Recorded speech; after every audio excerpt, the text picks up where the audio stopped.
یہ ایک عام دنیاوی محبت کا دستور ہے کہ جب ہم کسی شخص سے محبت یا عقیدت رکھتے ہوں تو ہم وہی بات یا کام کرتے ہیں جو اسے پسند ہو۔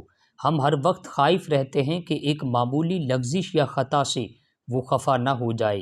حیرت ہے کہ اللہ رب العزت اور اس کے رسول اللہ صلی اللہ علیہ وآلہ وسلم کی محبت و اطاعت، جو کہ تمام عقیدتوں اور محبتوں کا حاصل اور مرکز ہے، ہمیں ان کی ناراضگی کی کوئی پرواہ نہیں۔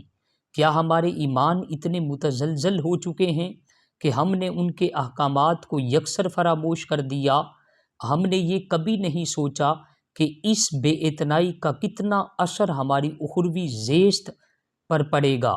ہم دانستہ طور پر اس معاملے میں ناعاقبت اندیش ہیں۔ ہم مردہ ضمیر لوگوں نے یہ مفروضہ بنا رکھا ہے کہ ہم تو رسالت مآب صلی اللہ علیہ وآلہ وسلم کی امت ہیں، ہم بغیر کسی احتساب کے بخشش کے مستحق ہیں۔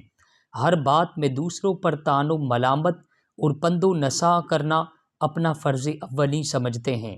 ہمیں یہ خرافات دل سے نکال کر دوسروں پر تنقید کرنے کی بجائے انفرادی اصلاح اور احتساب کی کوشش کرنی چاہیے۔